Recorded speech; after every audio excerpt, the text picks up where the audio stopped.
Alors, bonsoir, bonjour, bienvenue sur ce dernier webinaire de l'année 2018, parce que le mois de décembre, je ne vais pas en faire, parce que les gens ont d'autres choses à faire que de suivre des webinaires. Je les reprends, bien entendu, en janvier 2019, donc ce n'est qu'à nous revoir. Et pour finir cette année, j'ai décidé de parler de la personnalité schizoïde, comme on l'appelle. En fin de compte, c'est une idée qui m'a été donnée par quelqu'un, je ne me souviens plus qui, mais j'ai eu plusieurs questions par rapport à la personnalité schizoïde. J'ai fait plusieurs vidéos et plusieurs webinaires sur différentes personnalités, et donc ça a inspiré apparemment certaines personnes à vouloir en savoir plus. Bonsoir Anne.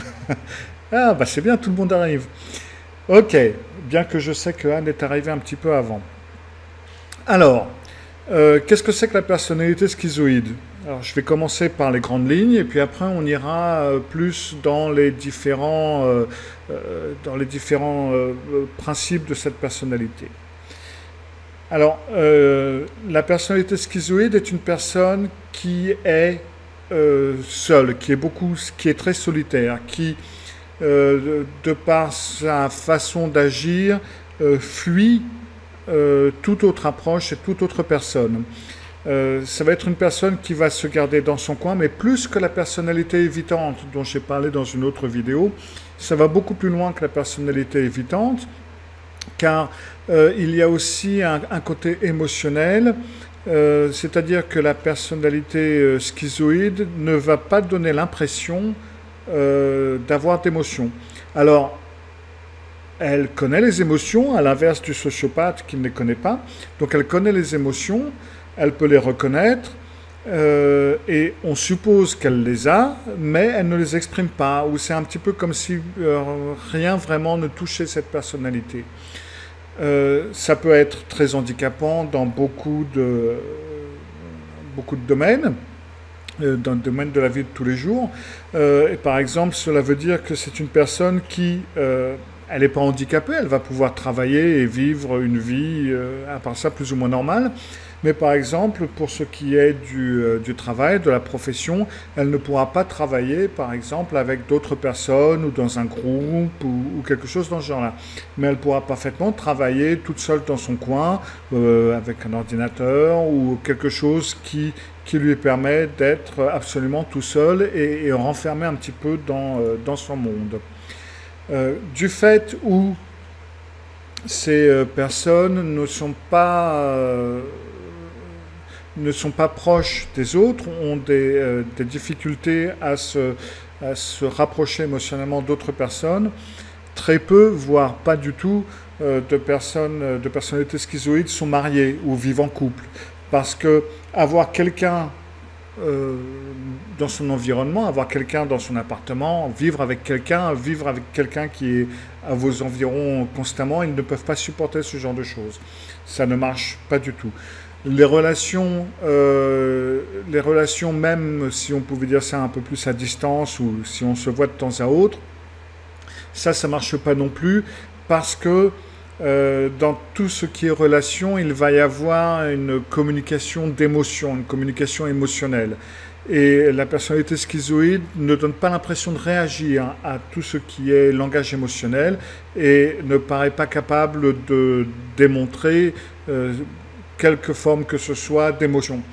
Donc, ce genre de relation, ça ne dure jamais très longtemps, si elle commence à exister, parce que tout simplement, la personnalité schizoïde ne peut pas gérer tout ce qui est émotion, elle n'est pas capable ni de communiquer ses émotions, ni d'en parler, ni de recevoir ou de percevoir les émotions des autres. Enfin, les percevoir, si, elle peut les percevoir, mais elles n'ont pas d'importance, ou elle donne l'impression que ça n'a pas d'importance.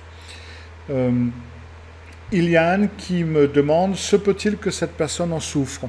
Oui. Cette personne en souffre parce qu'elle a souvent cette sensation justement du fait où elle n'a pas, enfin, du fait où elle ne peut pas vraiment gérer ses émotions, elle ne donne pas l'impression de les avoir, elle se sent très souvent relativement vide et donc il y a une espèce de vide presque abyssal au jour le jour qui peut lui rendre le quotidien difficile, ce qui peut faire que certaines de ces personnes peuvent justement entrer en état dépressif. Pour ce qui est de la vie sexuelle, là aussi, elle est pour ainsi dire nulle, non existante, parce que cela demande un contact rapproché, que la personne, on est intime, donc on est très proche physiquement l'un de l'autre en plus, et ça c'est quelque chose qui peut être très difficile pour la personnalité schizoïde à gérer et à supporter. Donc, généralement, beaucoup de personnalités schizoïdes, la majorité, vont éviter tout contact sexuel, tout comme ils vont éviter la plupart des contacts physiques avec qui que ce soit. Et donc, ils vont éviter tout contact sexuel avec une autre personne. Maintenant, il y a eu des observations de personnes, de personnalités schizoïdes, qui au contraire, avaient une vie sexuelle relativement riche, mais plutôt, encore une fois, émotionnellement vide, du fait où elles recherchaient souvent des expériences d'un soir. Elles pouvaient aller de bar en bar pour se faire une ou deux ou trois personnes, et après on n'en parle plus. Et justement parce que dans ce cas-là, il s'agit seulement d'un besoin sexuel, d'un besoin physique, qu'elle satisfait sans devoir s'empêtrer dans toute une histoire émotionnelle, relations durables, etc.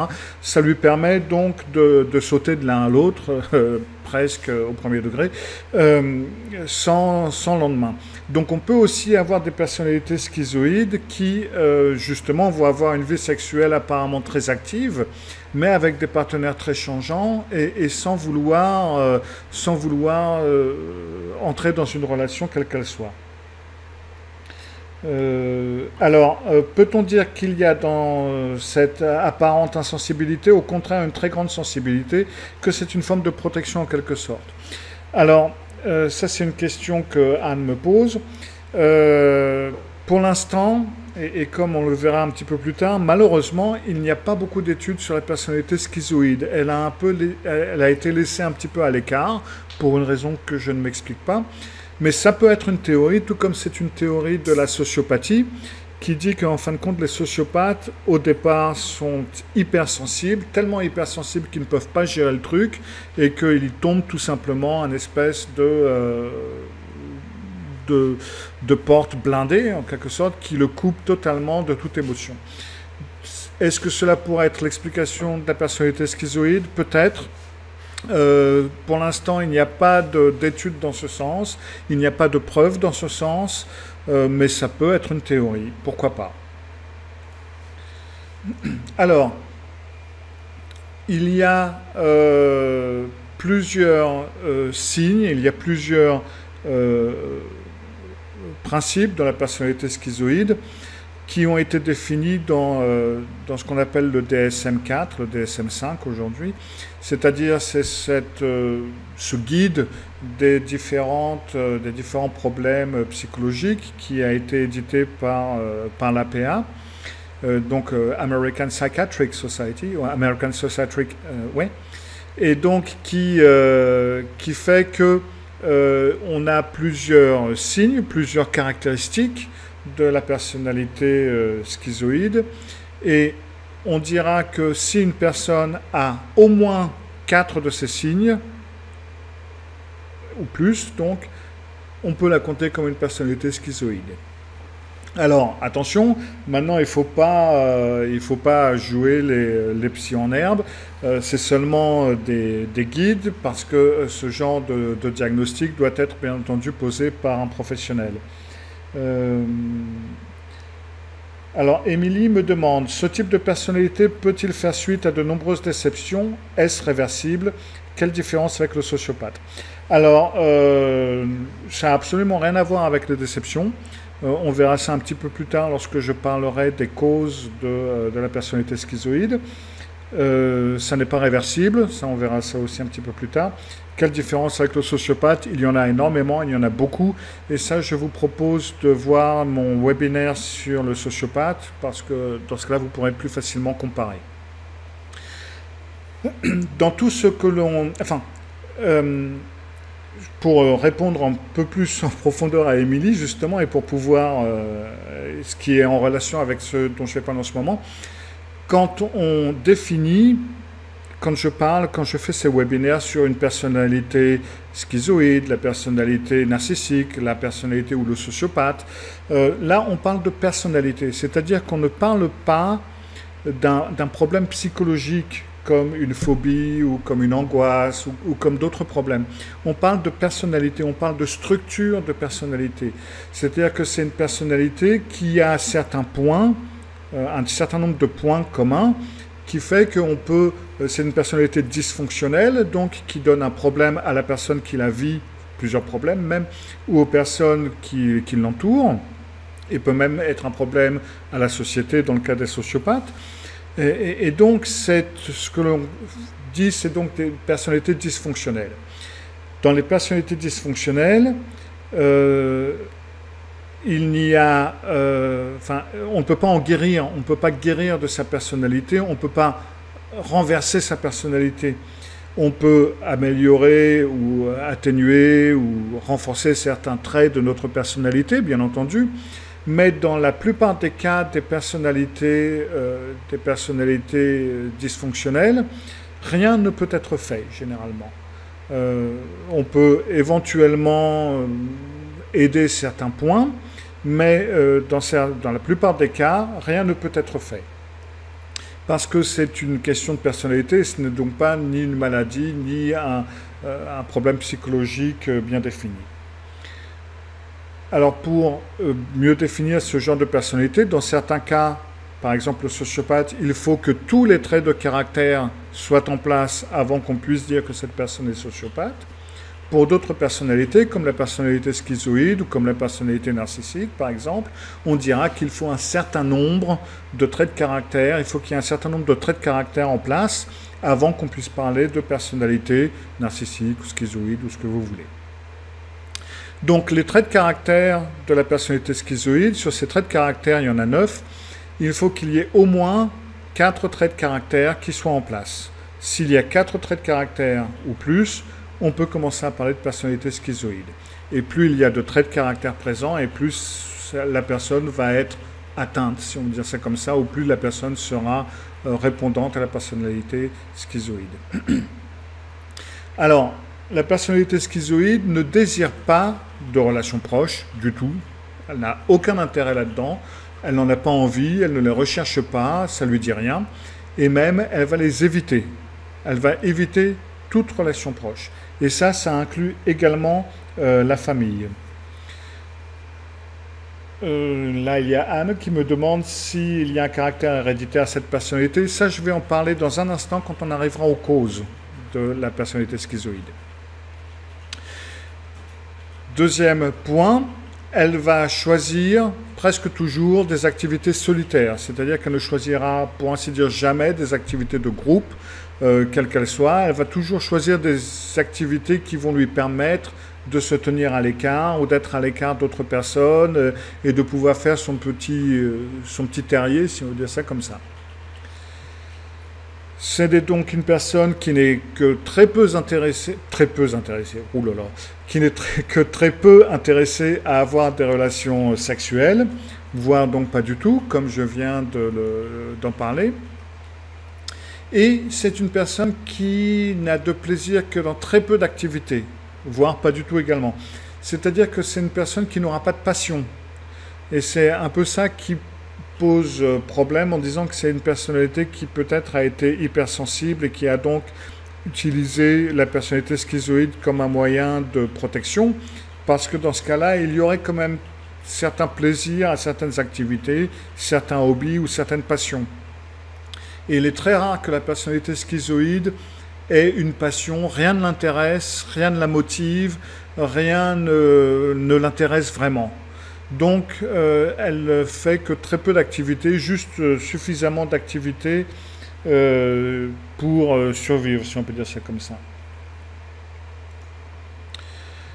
C'est une personnalité qui n'aura pas d'amis proches, qui n'aura pas de confidents, à part éventuellement certains membres de la famille proche avec qui cette personne se sentira très proche, mais à part ça, ça va être une personne qui n'aura jamais de confident ou de bon ami ou de bon copain avec qui on peut parler de différentes choses et avec qui on peut se dévoiler et dévoiler certaines choses. La personnalité schizoïde, de toute façon, ne se dévoilera pas. Elle donne l'impression d'être, ou il donne l'impression d'être, parce qu'il y a il y a une majorité d'hommes par rapport aux femmes. Pas beaucoup, mais il y a un peu plus d'hommes que de femmes. Et donc, il va donner l'impression, très souvent, d'être totalement indifférent à ce qu'on lui dit, ou lorsqu'on le critique, ou lorsqu'on lui fait des compliments, ou lorsqu'on essaye de l'encourager. On a un petit peu l'impression de balancer un truc dans un trou, enfin, dans un trou noir, il n'y a rien il n'y a pas de répondant, il n'y a pas de réaction. Éventuellement, c'est vraiment, bref, vous voyez, bon, ben, c'est comme si vous lui parliez de quelque chose du temps qu'il fait, et ben, ça va vous donner un petit peu cette impression, comme s'il n'a pas compris ou comme si ça n'intéresse pas du tout.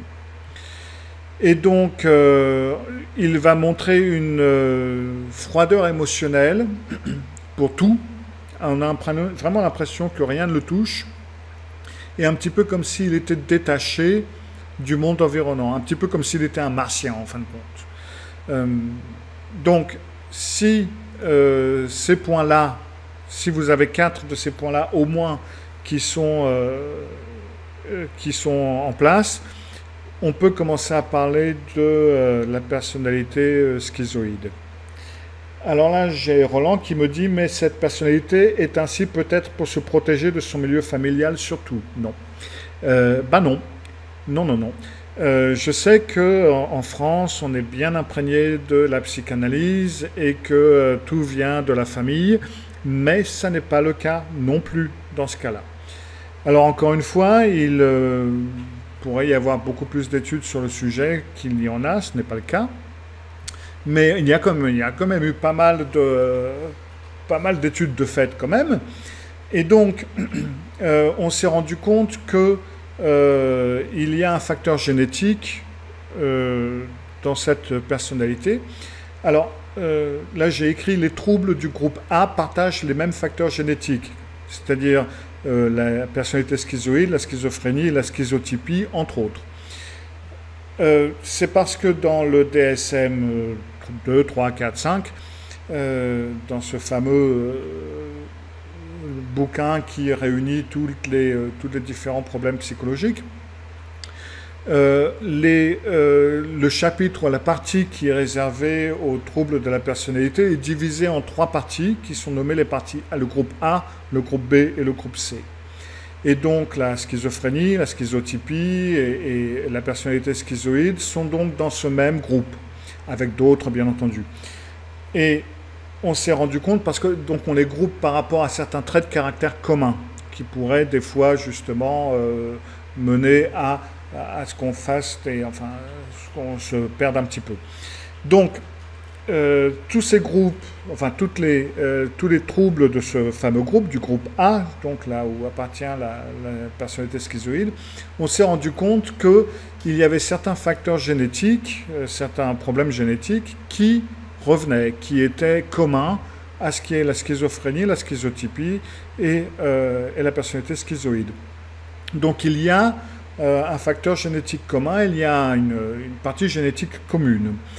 Par différentes études sur les jumeaux qui ont été faites, c'est-à-dire qu'on prend des jumeaux qui ont été séparés dès la naissance et qui donc ont évolué dans des environnements totalement différents, de préférence, on regarde un petit peu si il y a des traits de caractère communs, surtout lorsqu'on parle de troubles psychologiques. Et donc si on peut voir que ces deux jumeaux ont les mêmes traits de caractère, ont les mêmes problèmes psychologiques, on va se douter qu'il y a plutôt un facteur génétique plutôt que d'environnement. Mais si par exemple ils ont des schémas psychologiques différents, on va plutôt pencher pour une importance environnementale. Et donc les études qui ont été faites sur les jumeaux indiquent très fortement que c'est un trouble génétique. On parle d'un trouble génétique, la personne est née comme ça. Ensuite, on a remarqué que certaines personnes qui sont très maigres, il y aurait un lien entre les personnes très maigres et ce trouble.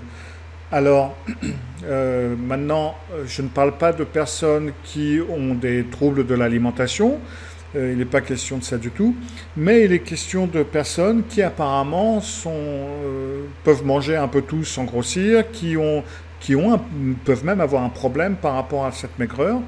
Et cela pourrait être un problème aussi, encore une fois, génétique. Et il y aurait apparemment un lien entre la personnalité schizoïde et le fait d'être maigre. De plus, et ce qui soutient en plus cette thèse, c'est qu'on s'est rendu compte que les enfants qui ont eu une malnutrition prénatale, qui sont nés prématurément, qui sont nés trop tôt, qui avaient un poids très faible à la naissance, apparemment, ils sont dans la zone de risque pour développer une personnalité schizoïde. Donc, peut-être qu'au moment de la conception, tout simplement, une mauvaise alimentation, naissance prématurée et certains autres problèmes pourraient mener à un changement ou une influence génétique qui pourrait mener à cette personnalité. On s'est également rendu compte d'ailleurs que cela pouvait parfaitement se transmettre aux enfants, qu'il y a un risque à ce qu'une personnalité schizoïde donne naissance ou fasse un enfant qui lui aussi pourra être influencé par donc la personnalité schizoïde. Quelqu'un qui a subi beaucoup de violences intrafamiliales, puis dans le milieu professionnel et en société, peut-il devenir schizoïde, me demande Roland? Non. Non, ça n'a absolument rien à voir avec l'environnement. Pour l'instant, toutes les études mènent à penser que c'est un problème génétique, donc un problème biologique en premier lieu. Vers quel âge apparaissent les premiers signes en moyenne, me demande Anne. Généralement, la plupart du temps, on s'en rend compte au début de l'adolescence. On peut même s'en rendre compte des fois plus tard, parce que, on peut avoir une tendance à se dire, c'est un ado, il est bizarre, il veut parler à personne, on va le laisser tranquille, quoi. Mais fin de l'enfance, début de la puberté, à cette période charnière, là, on peut commencer à se rendre compte qu'il y a peut-être des trucs qui ne vont pas, mais c'est plutôt vers l'adolescence que ça devient plus évident. Et enfin, on a remarqué donc ces causes, les raisons pour la personnalité schizoïde, dans ce qu'on appelle les traumatismes crâniens, c'est-à-dire une personne qui a eu un choc quelconque physique, donc qui a eu une commotion cérébrale ou autre chose. Et là, dans ce cas-là, on peut développer apparemment une personnalité schizoïde. Donc c'est en relation physiquement avec apparemment certains endroits du cerveau, mais pour l'instant, on ne sait pas encore lesquels.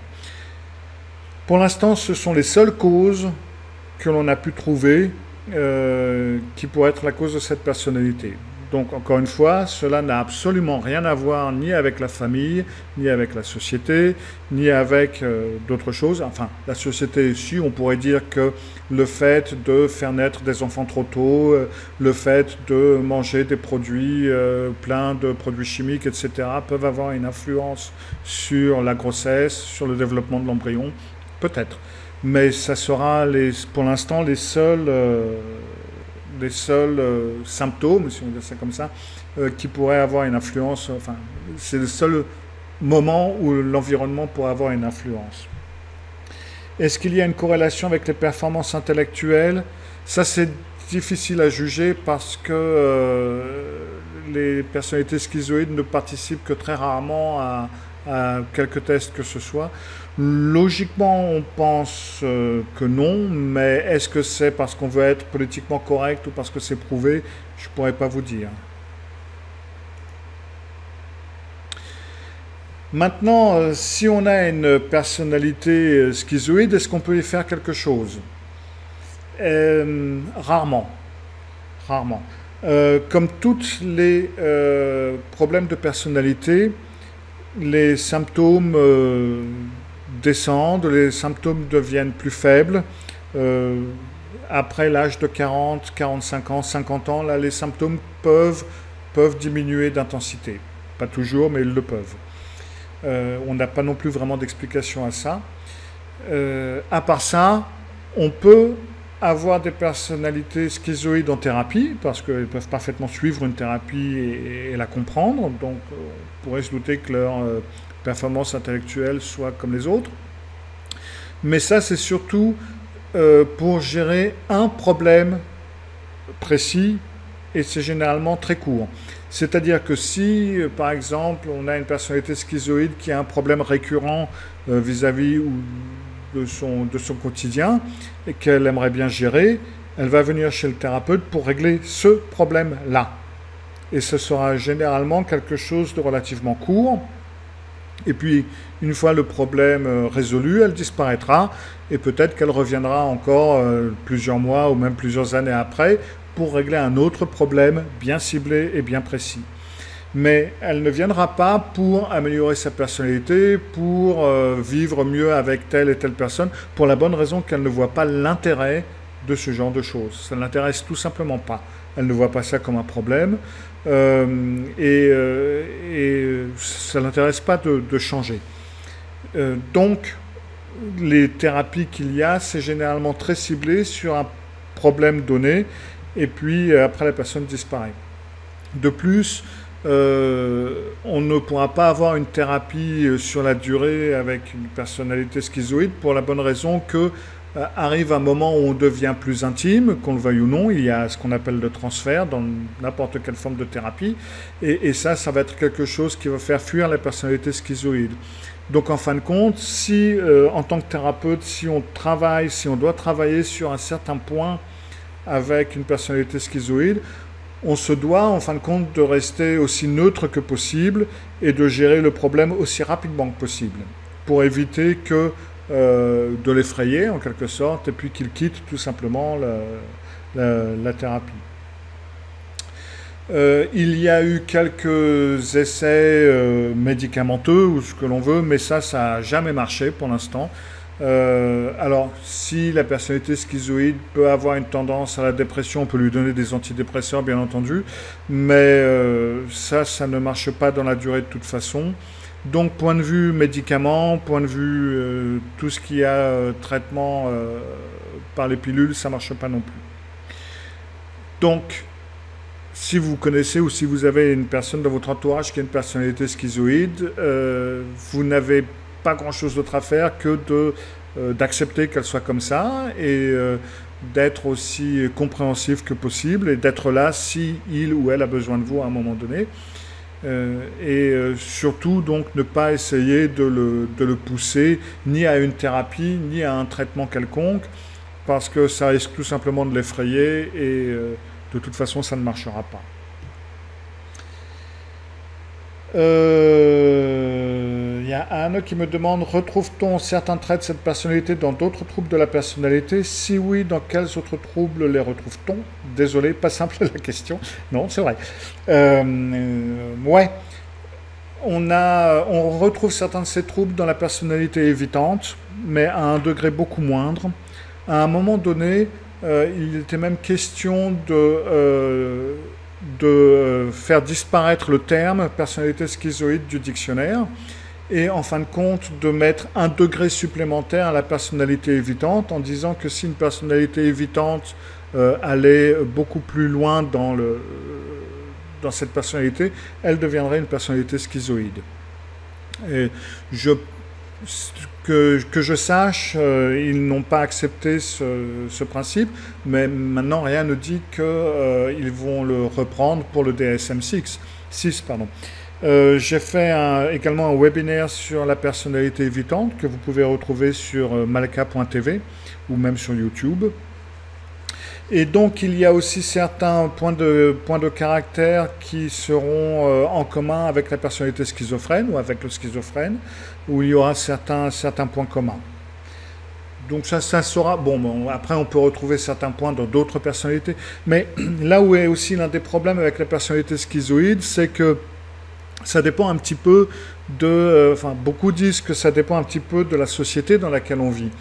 Dans certaines sociétés où on s'attend à ce que les personnes soient très sociales, on risque d'estampiller quelqu'un comme personnalité schizoïde, tout simplement parce qu'il se fait chier avec certaines personnes, avec son entourage, et qu'il n'a pas envie de faire comme les personnes de son environnement. Et c'est bien pour ça que ce n'est pas une personnalité à prendre à la légère, et ce n'est pas un diagnostic que vous devez poser sur quelqu'un que vous connaissez, parce qu'il se peut tout simplement que vous l'ennuyiez à mort. Enfin, je veux dire, après, il se peut qu'il soit dans un environnement qui ne l'intéresse pas. Donc, il peut aussi y avoir des différences de compréhension pour ce qu'est la personnalité schizoïde. Et donc là, j'ai choisi le DSM, la définition du DSM-4, mais il y a aussi d'autres définitions. C'est de là d'où venait la définition avec les 9 points, parce qu'en fin de compte, dans le DSM-4, il y en avait que 7. Et donc les gens se battent, les spécialistes se battent toujours un peu sur la définition de cette personnalité et là où on met la limite entre l'une et l'autre. Retrouve-t-on un peu de parano chez la personnalité schizoïde? Ouais, on peut trouver une tendance un petit peu à la paranoïa, et à l'impression d'être poursuivi. Il y en a même certains qui montrent des traits érotomanes. Alors, érotomane, c'est un petit peu, alors ça c'est surtout les femmes, qui vont se sentir poursuivis par un homme, ou qui vont se sentir, qui vont voir des signaux spéciaux dans les plaques d'immatriculation. Il essaye de me communiquer quelque chose. Enfin bref, ça je ferai peut-être un webinaire sur le sujet parce qu'il y a beaucoup de choses à dire. Mais il peut y en avoir certains qui ont des traits érotomanes, par exemple, et des traits un petit peu paranoïaques. Et la personne schizoïde peut-elle se reconnaître comme telle ouvertement afin qu'on en tienne compte? Ouais. Elle peut, enfin, elle sait qu'elle est différente des autres, elle sait qu'elle n'est pas comme nous, elle ne met peut-être pas de mots sur le problème, mais elle vous dira, bon, ben moi je suis comme ça, et c'est ma façon d'être. Donc oui, elle sait bien qu'elle est différente de nous, mais elle n'a pas envie vraiment de se rapprocher de nous pour autant, même si elle peut voir qu'elle a un problème. Rien que l'idée de devenir plus intime avec les autres, ça va la repousser, lui faire peur. Voilà. Eh bien, dites donc, vous avez eu beaucoup de questions. C'est bien, c'était actif aujourd'hui. Alors, sur ce, je vais vous dire au revoir, puis je vais vous souhaiter une bonne fête de fin d'année, Noël, Hanouka, etc. Passez aussi une bonne année 2019, bonne soirée en tout cas. Et puis on se revoit donc l'année prochaine pour d'autres webinaires à partir du mois de janvier. Si vous avez envie d'entendre un sujet donné, si vous avez des questions, ben, n'hésitez pas à m'écrire à cyril@malka.fr. Et sur ce, donc, je vais vous souhaiter une bonne soirée et je vais vous dire à l'année prochaine pour d'autres webinaires et d'autres podcasts. Au revoir.